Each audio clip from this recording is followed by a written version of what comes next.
국방부가 그동안 미뤄왔던 5세대 스텔스 전투기 도입 사업에 속도를 내고 있다. 분당국장은 김관진 국방부 장관이 지난 24일 방위사업청 업무보고 당시 FX 3차 사업을 빨리 추진하는 방안을 마련하라고 지시했다고 밝혔다. 이에 따라 2016년으로 예정돼 있던 스텔스기 도입 사업 이르면 2015년으로 당겨질 수도 있게 됐다. 이는 공군의 정밀 타격 능력을 높여 북한의 비대칭 전력에 대응하기 위한 차원으로 보인다. 또 중국이 최초의 스텔스 전투기 젠-20을 시험 비행한 것도 FX3 사업에 불을 지폈다. 일본 역시 F-35 도입과는 별도로 2016년 완성을 목표로 스텔스 전투기인 신신을 개발 중이다. 그렇다면 우리 군이 도입하는 5세대 스텔스 전투기는 어떤 기종이 될까? F-35 공군은 당초 5세대 전투기 60대를 도입하는 FX3차 사업으로 록히드 마틴의 F-35를 좀 찍었다. F-35는 현존 최강의 전투기로 불리는 F-22랩터가 수출 금지 품목으로 묶여있기 때문에 대안으로 나온 보급형 스텔스 전투기다. 미국과 영국 등 9개국이 개발 자금을 부담하고 공동 개발했다. F-35는 공군, 해군, 해병대에서 사용하는 항공기의 기능을 통합한 JSF로 설계됐다. 세 가지 기종이 있는데 해병대용인 F-35B는 수직 이착륙이 가능하다. F-22의 버금가는 스텔스 성능을 갖추고 있으며 최고 속도는 마하 1.8이다. 최대 무장량은 18,000파운드다. 내장 무장량은 1,300kg이다. 미사일 등 무기를 외부에 탑재할 경우에는 스텔스 기능이 사라진다. 최대 항속거리는 1000km다. 공군이 구입을 검토하고 있는 기종은 공군형이다. 조종사가 흑명인 반좌식이다. 기체에 장착된 광학 추적 장비가 조종사 헬멧에 부착된 시연기와 연동한다. 조종사의 시야에 들어오지 않는 부분, 가령 기체 바로 밑이나 후방도 훤히 볼 수 있다. 록히드 마틴 측은 복자식과 비교해도 전투력에는 문제가 없다고 말한다. 또 단발 엔진이지만 연료 시스템이 이중으로 돼 있어 안전성이 보장된다. F-35는 개발 비용이 치솟아 대당 가격이 당초 600억 원에서 1330억 원으로 2배 이상 올랐다. 또 예산상의 문제로 개발 일정이 3년이나 지연됐다. 한국은 공동개발국인 9개국에 들어있지 않기 때문에 2016까지 F-35 60대를 들여오는 것이 불투명해졌다. 우선순위에서 밀리는 것이다. F-15SE F-15SE는 기존의 F-15를 도입해 운용하고 있는 한국과 일본 등을 겨냥해 보잉사가 제작한 트랜스포머 전투기다. 기체 표면에 스텔스 도료를 입히고 무기를 내장하는 방식으로 개조됐다. 보잉사는 기체에 보조 연료통이 있던 자리에 미사일 등 무기를 내장할 수 있도록 개조했다. 이곳에는 정밀유도 폭탄인 1000파운드급 제2단 2발과 중거리 공대공 미사일인 암람 2발을 함께 장착할 수 있다. 전투기 미사일 등 무기를 외장할 경우 레이더 탐지 수치가 올라가 스텔스 기능이 사라진다. F-15SE는 은밀한 기습이나 공중전이 필요할 때는 무기를 내장해 스텔스기 기능을 한다.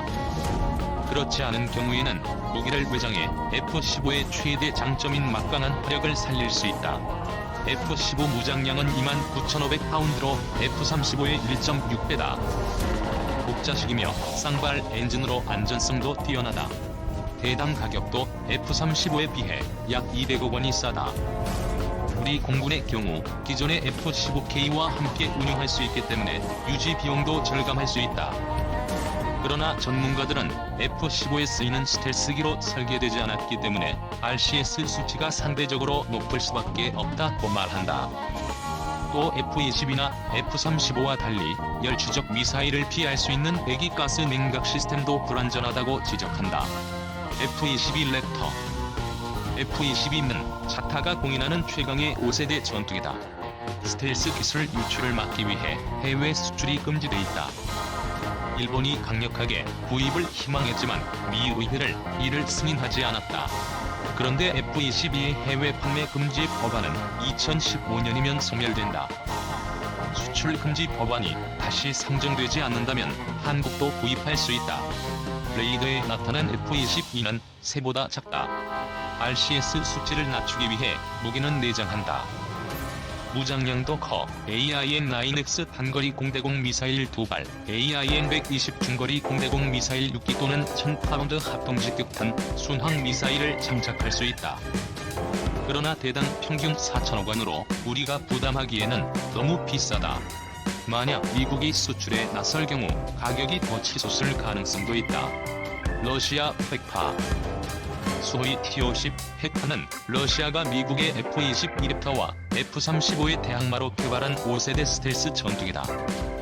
2010년 1월 첫 비행에 성공했다.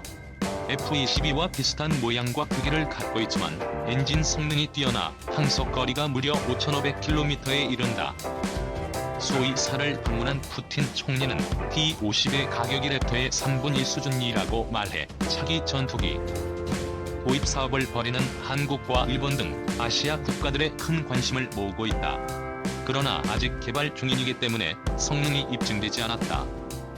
또 러시아 전투기를 구입하는 데는 국민 정서의 문제도 있다.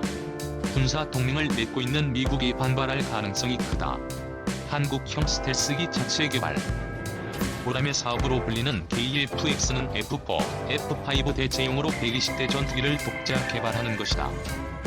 2001년 고김대중 대통령이 늦어도 2015년까지 최신의 국산 전투기를 개발할 것이라고 선언하면서 탄생했다.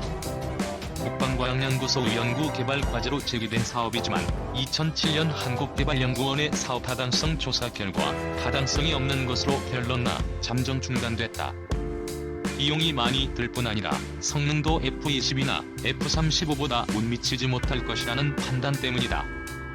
그러나 최근 들어 국방선진화위원회가 한국형 스텔기의 꿈을 되살리고 있다.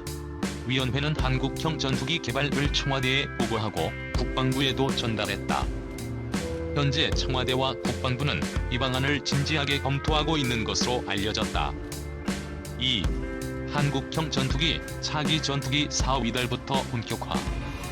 한국군의 한 소식통은 이달 하순에 열리는 방위사업추진위원회에 한국형 전투기 KF-X 사업의 체계 개발 기본 계획안이 선정되고 또 차기 전투기 FX 사업의 협상 결과도 보고될 예정이라고 말했습니다. 이에 따라 KF-X 사업의 입찰 공고와 FX 사업의 구매 수락서, 서명이 이루어져 사업 추진이 본격화될 것이라고 밝혔습니다. 먼저 보람의 사업으로 불리는 한국형 전투기 사업은 기동성은 KF-16과 비슷하지만 탑재되는 레이더나 전자장비 등은 더 우수한 중량급 전투기 120대를 한국 내에서 개발해 양산하는 사업입니다. 이 사업은 개발비와 양산 비용을 합쳐 미화로 약 178억 달러가 투입되는 한국 건국 이래 최대의 무기 도입 사업으로 꼽힙니다. 당초 한국형 전투기의 형상을 쌍발 엔진으로 하느냐, 단발 엔진으로 하느냐를 놓고 논란이 있었지만 합동참모본부는 지난 7월 성능이 우수한 쌍발 엔진으로 결론을 내렸습니다. 방사청은 이달 말 KF-X 사업의 입찰 공고를 낸 뒤 제안서 평가를 거쳐 오는 11월 우선 협상 대상자를 선정하고 12월 체계 개발 계약을 체결할 예정입니다. 5세대 스텔스 전투기인 F-35E가 단독 후보인 차기 전투기 사업의 가격과 절충 교역 협상 결과도 이달 하순 방위사업추진위원회에 보고됩니다. 절충 교역이란 국외에서 무기 등을 구입할 때 기술 이전이나 부품 수출 등의 반대급부를 받는 제도를 가리킵니다. 한국군의 한 관계자는 차기 전투기 도입과 관련해 가격과 절충 교역 협상이 마무리 단계에 와 있어 당초의 협상 결과를 보고하고 이달 안에 구매 수락서에 서명을 하는 것이 목표라고 말했습니다. 정부 관계역인 대외군사 판매 방식으로 진행되는 차기 전투기 사업은 미국과 한국 두 나라가 구매 수락서에 서명하는 것으로 사업이 시작됩니다. 이 사업의 총 사업비는 미화로 약 73억 달러에 이를 예상입니다. 방사청은 F-35E 40대의 도입 가격을 놓고는 미국 정부와 기술 이전 등 절충 교역 조건을 놓고는 제조업체인 록히드마틴과 막판 협상을 진행 중인 것으로 알려졌습니다. 차기 전투기 사업은 F-35E의 도입 가격과 KF-X 기술 이전 그리고 F-35E의 개발 과정에서 발생한 결함 등이 사업 추진 과정에서 변수가 될 전망입니다. 한국 공군은 차기 전투기 구매 시기와 총사업비 등이 확정된 만큼 오는 2018년부터 순차 도입이 예정대로 진행되면 노후 전투기의 퇴역에 따른 공군의 전력 공백 우려를 일정 부분 해소할 수 있을 것으로 내다봤습니다.